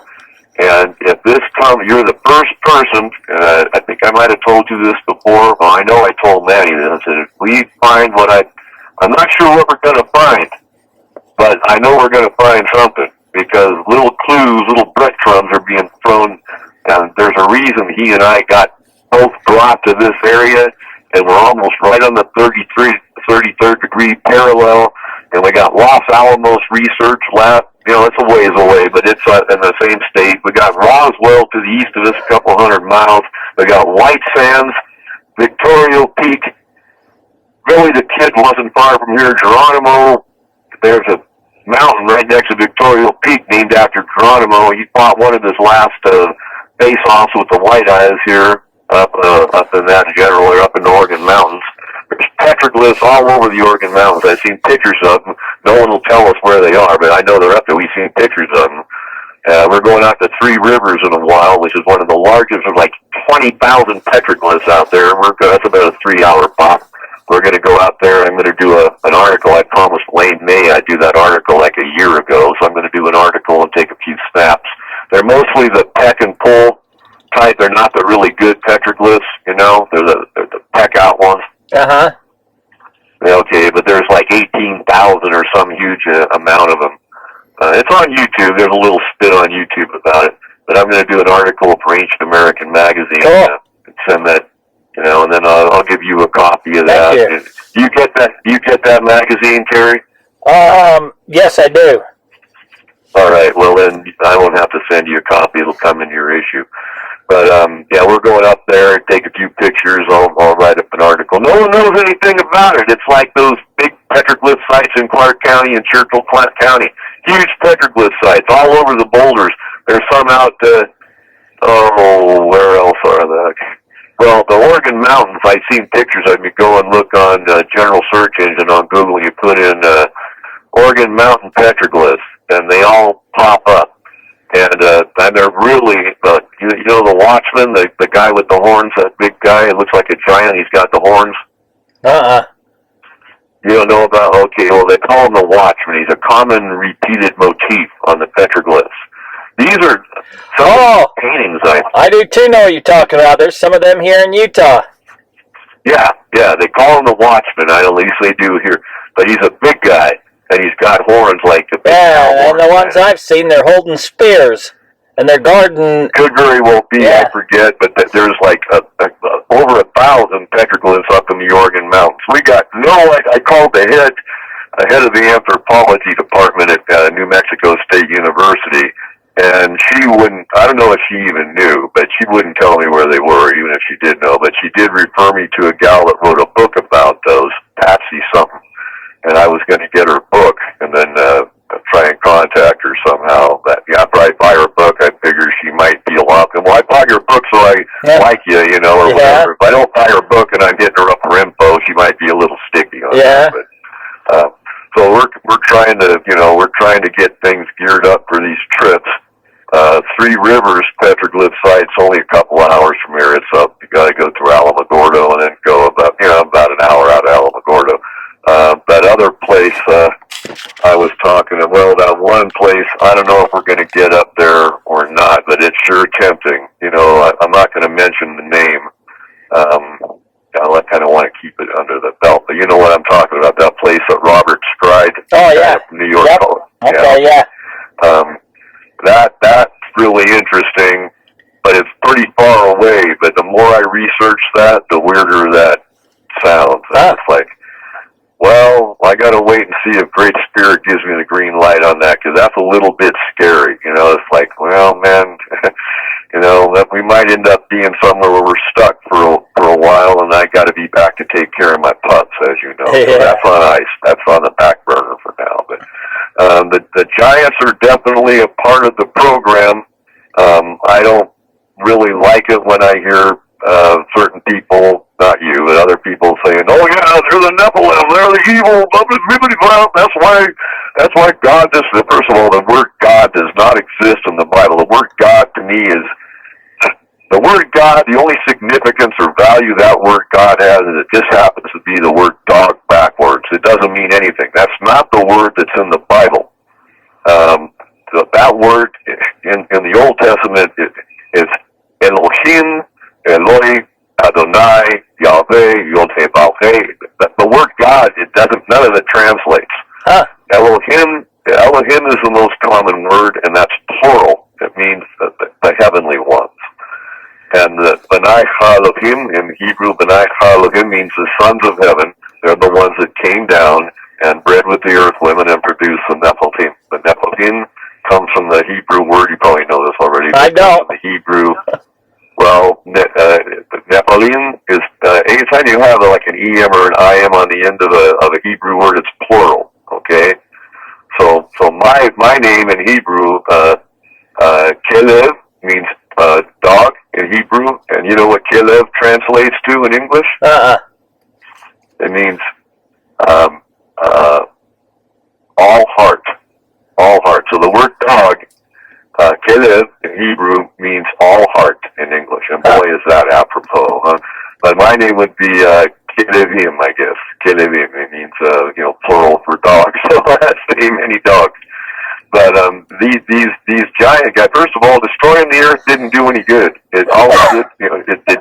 Did evil go away? No, evil did not go away. Evil's still very alive and kicking. It might have put a dent in the plans for a while, but it sure as hell didn't stop the agenda. And so I think also the Indians, I'll tell you, I say we believe, I've got more white in me than I do Indian, but I still talk like that sometimes. Most Redskins believe that they don't have no story about a boat. I believe that happened. I had Armenian friends that lived in Russia that had actually, they didn't themselves, but their family had gone up and seen Noah's Ark up on Ararat. Really? They had people they knew that had seen it. So I believe that's true. However, that ain't the only salvation job. Almost every Redskin that knows anything about their people, doesn't matter if they're Sioux, Hopi, Zuni, doesn't matter. I don't know.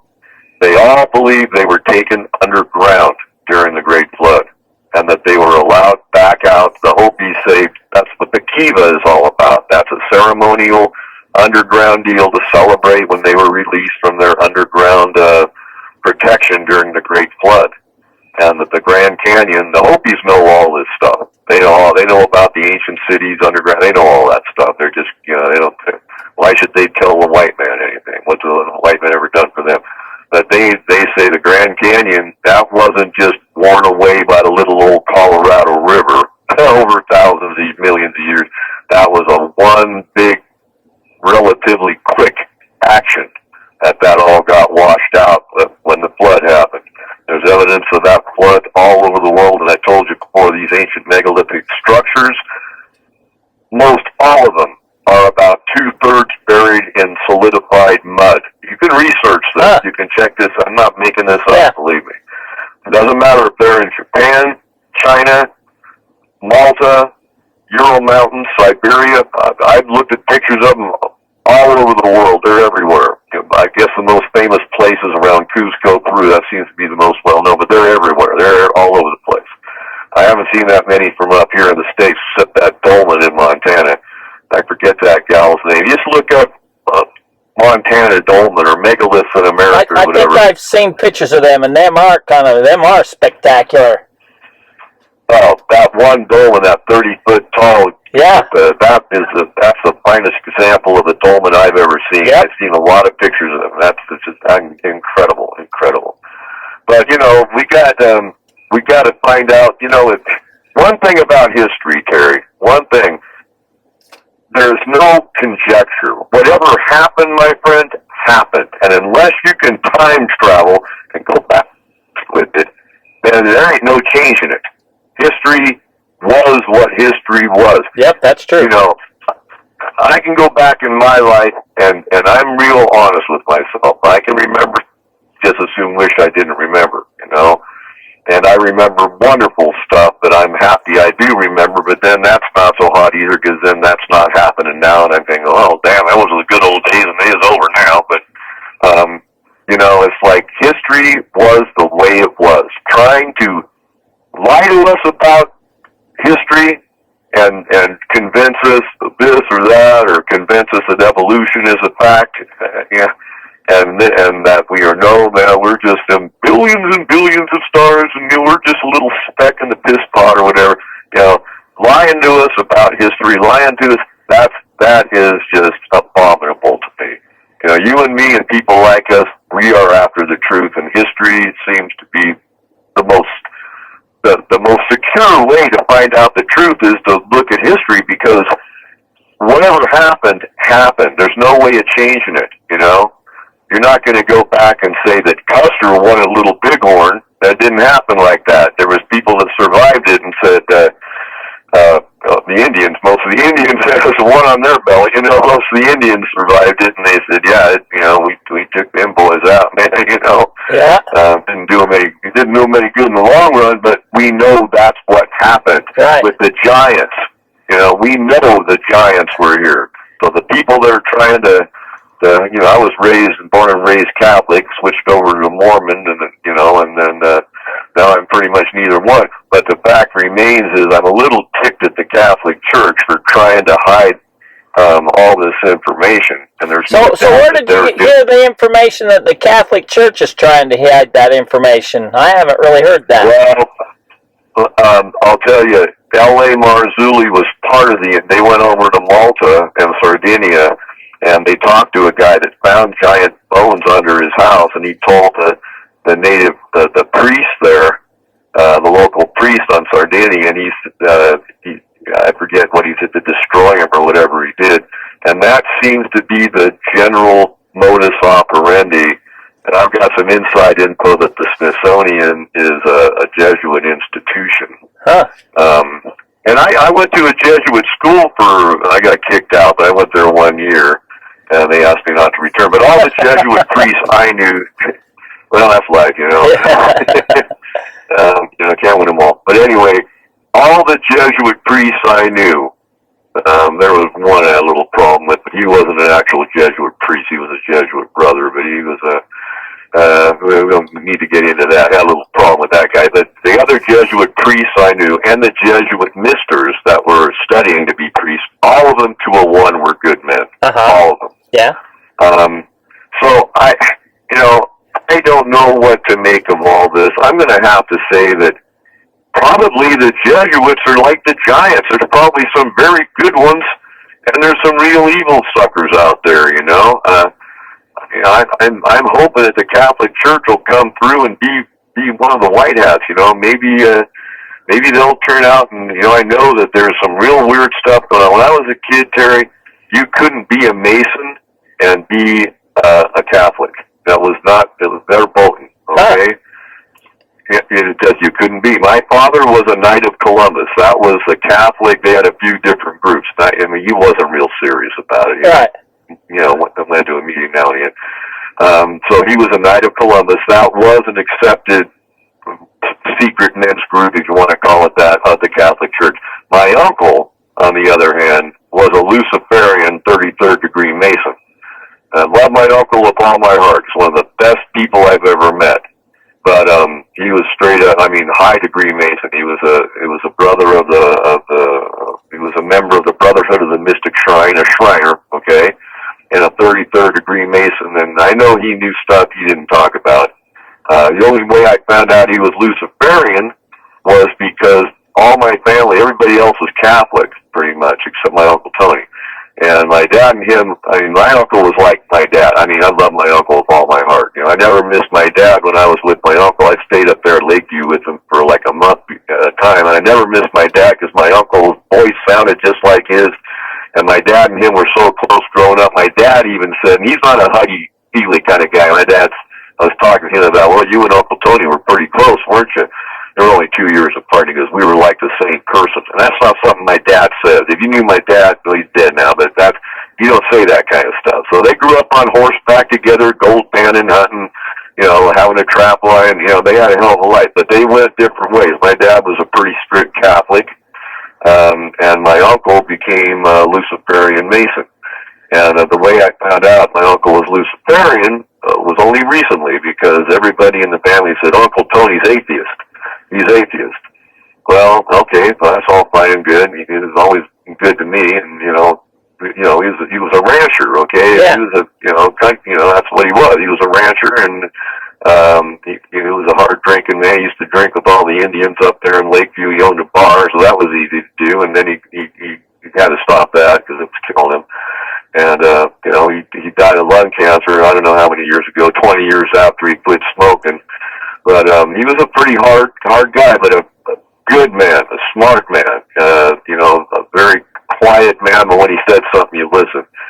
I found out he had to be Luciferian because you can't be an atheist and be a Mason. And when you hit 33 degrees, then you're ignited, so to speak. You're empowered with the knowledge of Lucifer, if you want to call it empowerment.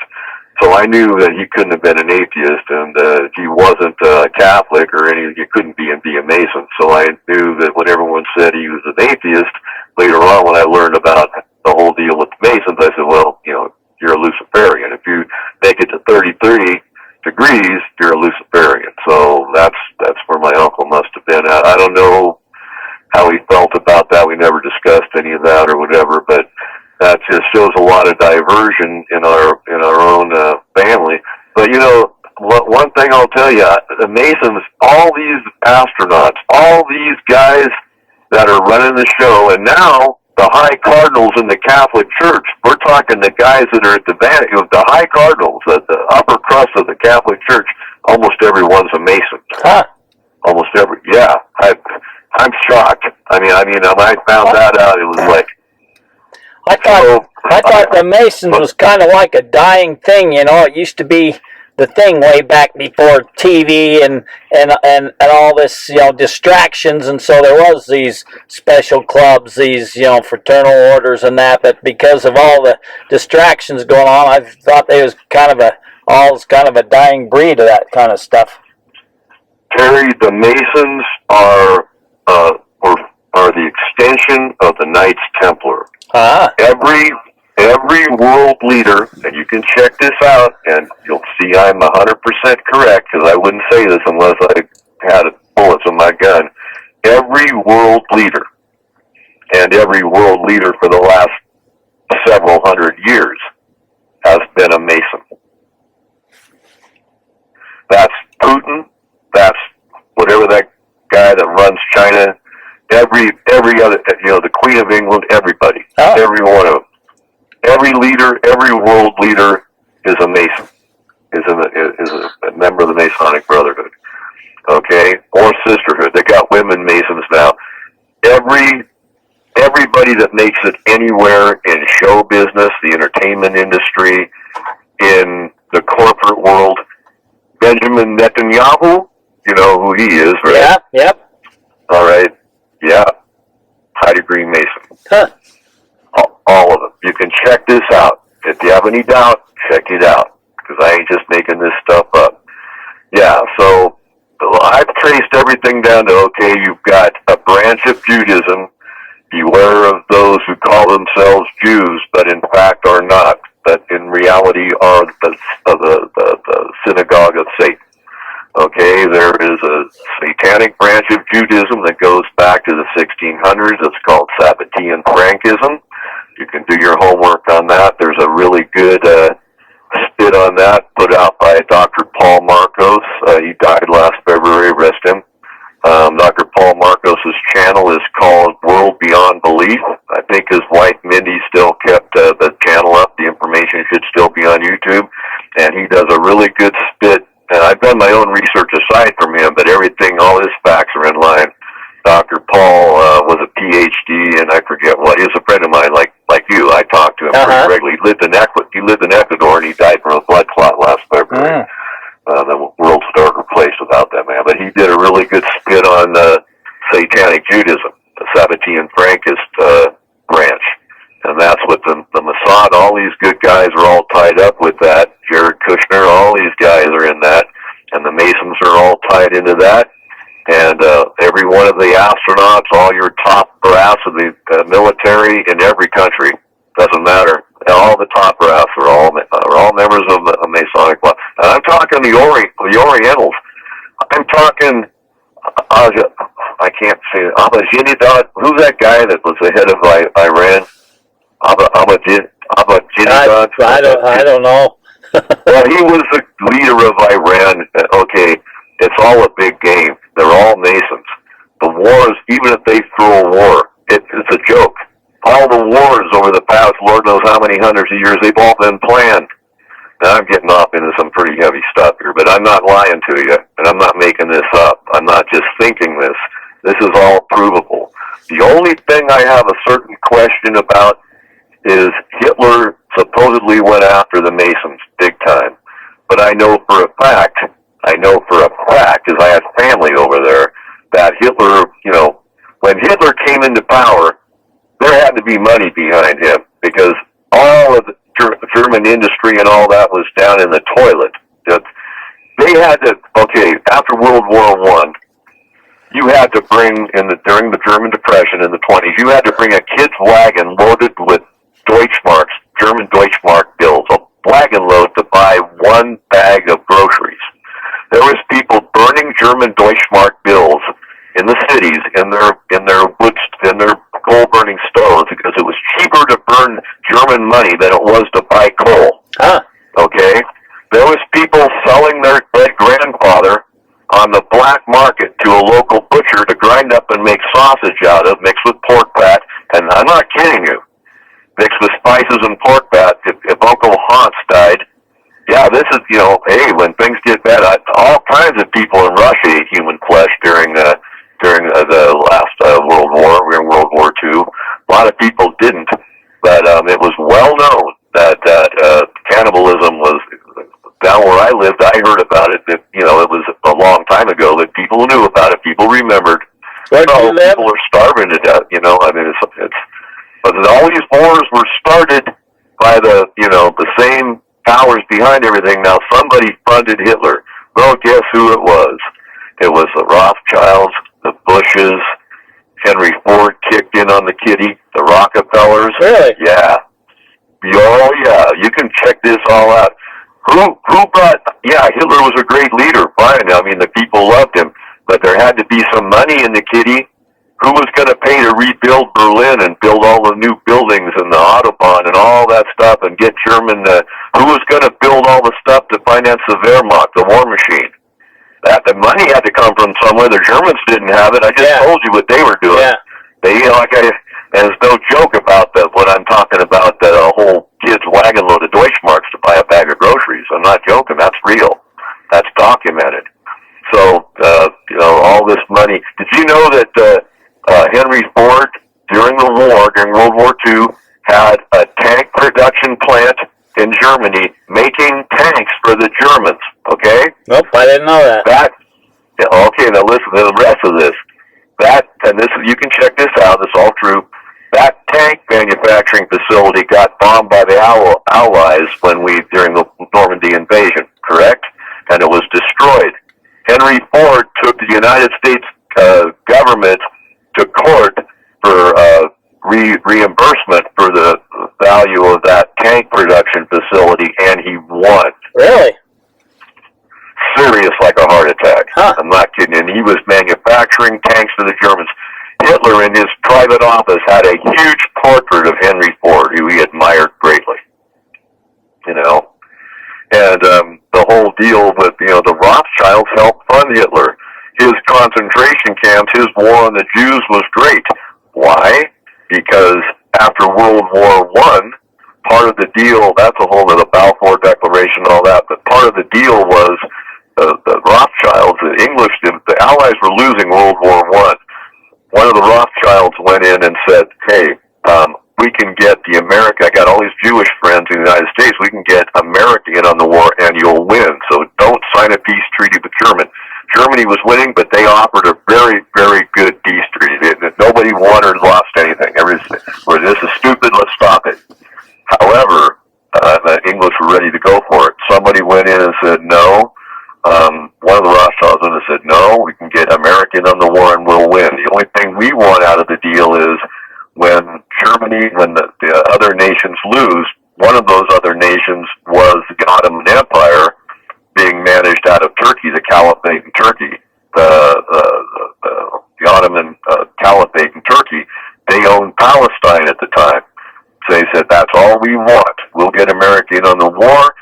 The Allies will win the war because of American involvement, and we only want Palestine because you'll beat the Ottoman Turks then, and then we'll take, as part of the spoils of war, we'll take Palestine. And that plan to make Israel a nation started back then. Now, it didn't become a nation until 1948, I think, 46 or 48. I think it was 48. Anyway, however, it was British property. Palestine was British property subsequent to World War I. But guess what? Hardly any of the Jews wanted to move there. Why? Because the Jews are basically smart people and they're professional people. And they were all set up all over Europe and they were doing well. Why would they want to move into a desert and live on a kibbutz? They didn't want to do that. So guess what?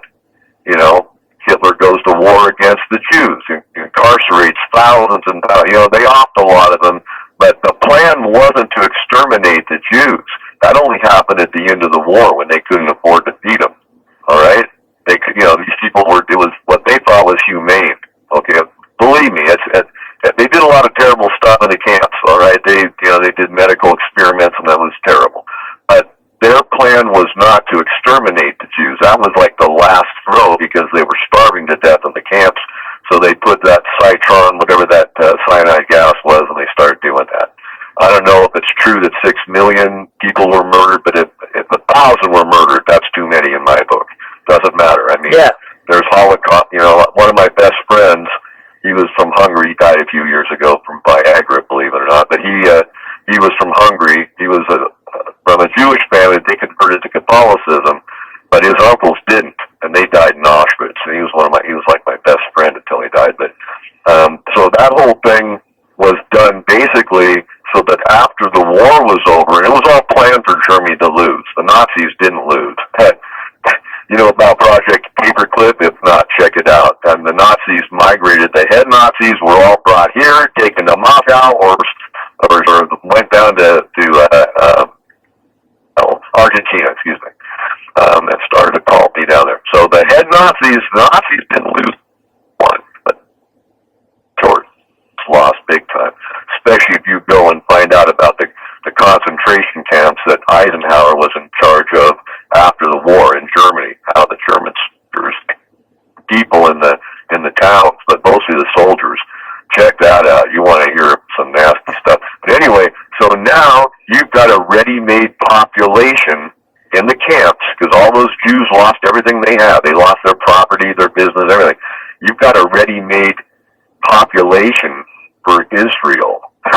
Yeah? Huh. Interesting. That's what happened. They have nothing, so now you're going to move to Israel, you guys, because you don't have nothing anywhere else.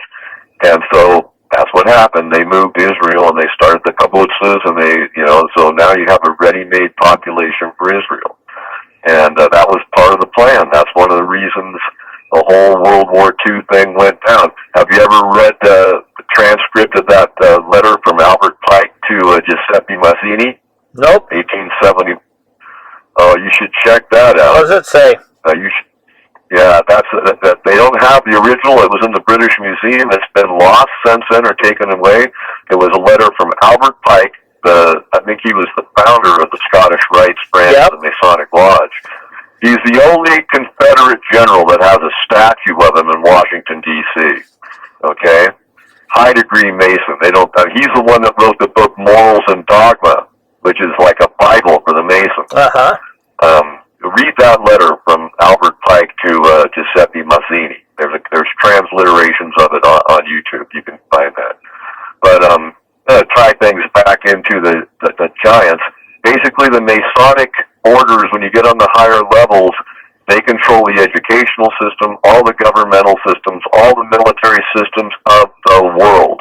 Everything that's happening is a direct result of their interference with mankind's destiny. All right? So all these wars are fake.